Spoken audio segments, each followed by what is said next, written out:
The Pittsburgh Steelers say that they have their backup quarterback, but there is an option that could land them with possibly the best outcome at backup quarterback this offseason. And if they don't at least consider it, they are missing a giant steal.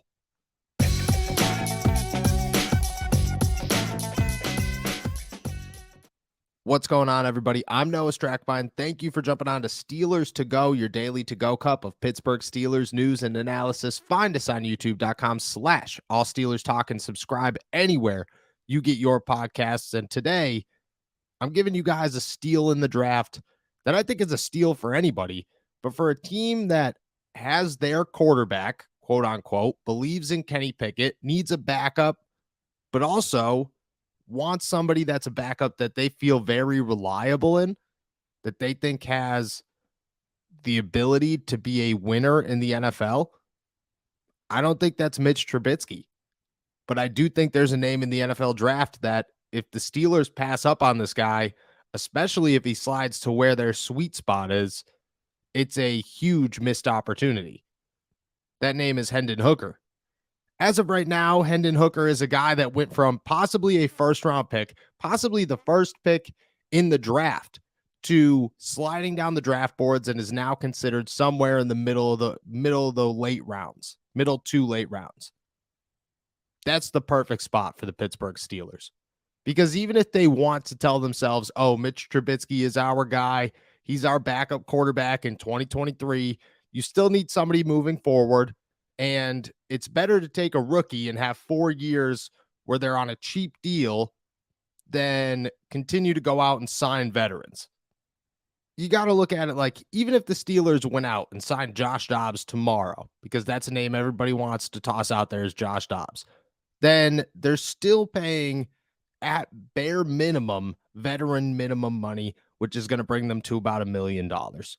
And yeah, I think that a backup quarterback is worth $1 million. But if you're going to cut Mitch Trubisky and feel really good about it and understand that you want the most out of your savings, then maybe you're looking at the NFL draft and thinking, okay, yeah, we could get Josh Dobbs for 1 year, $1 million, or you could get a guy like Hendon Hooker for 4 years, $2.5 million. That's not a bad deal. And it gives you 4 years of security with the backup quarterback who many believe has some upside, including myself, and I'll explain why.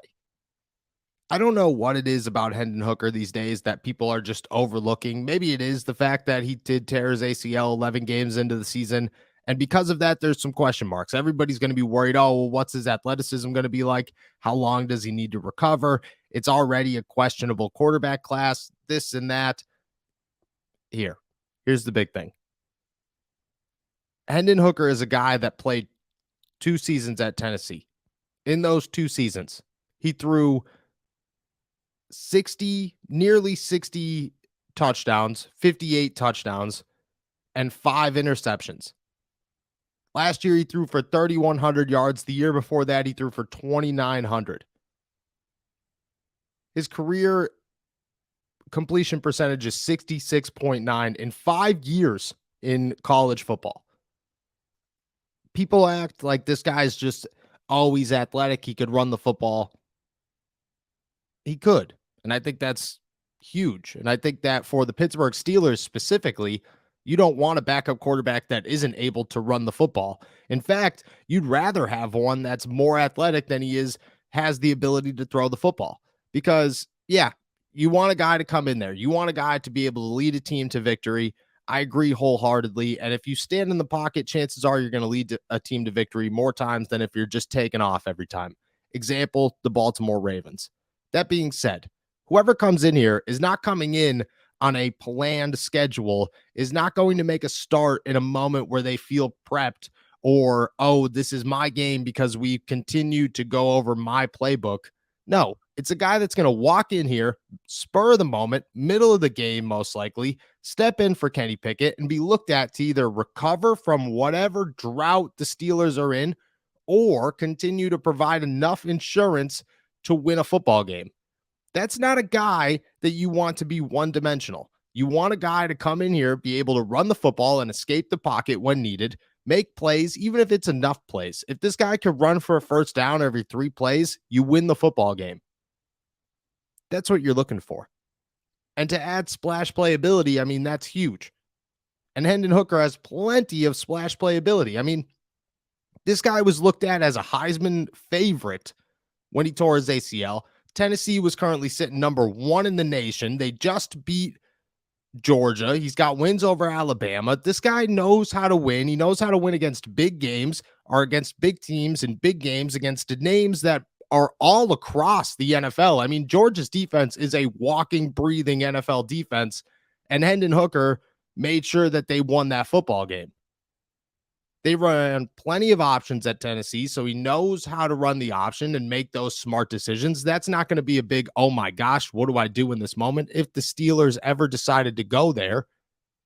And like I said, right now, he's a middle round draft pick, and teams are just overlooking him. They're talking about Bryce Young and Will Levis and I mean, CJ Stroud and Anthony Richardson all above this guy. And it's understandable. But an ACL injury is not what it used to be. Nobody's got to worry that Hendon Hooker's career is over and they're never going to recover because of an ACL. It's 2023. ACL surgeries happen on the daily, and most of these guys come back with no issues whatsoever. I would believe that's the same thing for Hendon Hooker. So if you're the Pittsburgh Steelers, this is your option. You could stick with Mitch Trubisky and say, okay, we're comfortable with this guy and we're willing to pay him $10 million in 2023 to be a backup quarterback, and one that when he does step into a game, half the time he wins, the other half he loses, because that's his resume.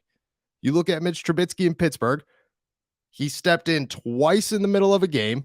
One time he beat Tom Brady in a really bad Bucs team, and the other time he threw 3 interceptions and lost almost single-handedly to the Baltimore Ravens. Yeah, he came back and he did win a game. That was huge. But overall, I would say maybe a C performance, maybe a C plus, but nothing to brag about, nothing worth paying $10 million for, not even close. So why don't the Steelers save $8 million, get a guy that's a rookie, see how good he is, even if that's not your best case scenario and you're still skeptical on having a rookie as a backup quarterback, which is understandable.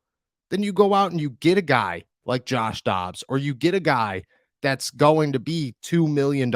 And at that point, you're still saving $4 million. And now you have 2 backup quarterbacks, one for the future and one for right now. You're telling me that that is not a better option than Mitch Trubisky. And I think that Mitch Trubisky is a fine backup quarterback, and that the Steelers, if they're able to rework his contract and convince him to stick around for a while, is worth the money.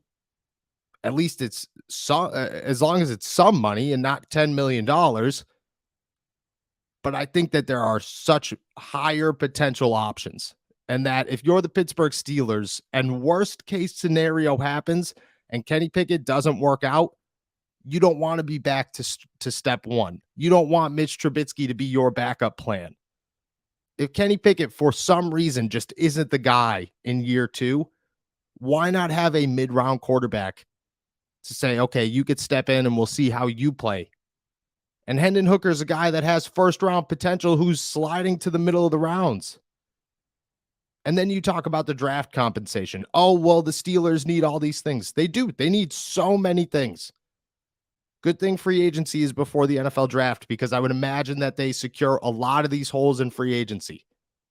I don't look at the Pittsburgh Steelers to say, okay, well, we need defensive line help. We need inside linebacker help. We need a corner. We probably need to re-sign Terrell Edmonds and maybe add some safety help.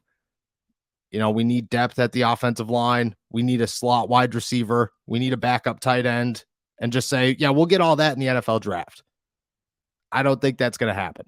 I think they're going to go fill a lot of voids in free agency. They're going to walk into the NFL draft. They're going to shoot big on their first 3 picks. But then they have a 3rd round pick. Boom. Use your 3rd round pick on something you need. A 4th round pick. Maybe that's when you start looking and saying, hey, well, look at this. We still have 2 more after this. or three more, fifth, sixth, and a seventh, maybe we take a quarterback. And in the fourth round, to use a pick that has value, because the backup quarterback position has value in the NFL these days, I just don't know how it doesn't make sense if you're the Steelers to say, let's save $8 million, even if it's 6 or 7, after you have to sign Hendon Hooker. You save $7 or $6 million. You potentially get 2 quarterbacks because you're going to have to go sign somebody else. And even if that costs you $2 million, you're still at $4 million in savings. You get a guy that has some upside that you have for 4 years, which I think is huge. You have some consistency for 4 years. You don't have to worry about a backup quarterback every season. You have a guy. You have your guy. You don't really need anybody in the fourth round that's going to be dire that you could look at and go, this guy's got to start immediately. And I don't know. For a guy who was a Heisman favorite, who had his team beating NFL teams like Georgia, who was headed to the college football playoff and looking good while doing it, and has 2 seasons where people have done nothing but talk about how explosive the offense is with him on the field. It's tough to sit here and say, yeah, Mitch Trubisky's a better option. And I think there are a lot of better options than Mitch Trubisky out there, but I think it's understandable to keep him over most. Over Hendon Hooker, I just look at that as possibly the biggest steal of the draft, because best case scenario for the Pittsburgh Steelers, they have 2 starting quarterbacks that they feel very confident in who are very young. Mike Tomlin says it all the time. It's not a bad thing to have options. I'm not saying he passes Kenny Pickett up. I'm just saying, why not have options?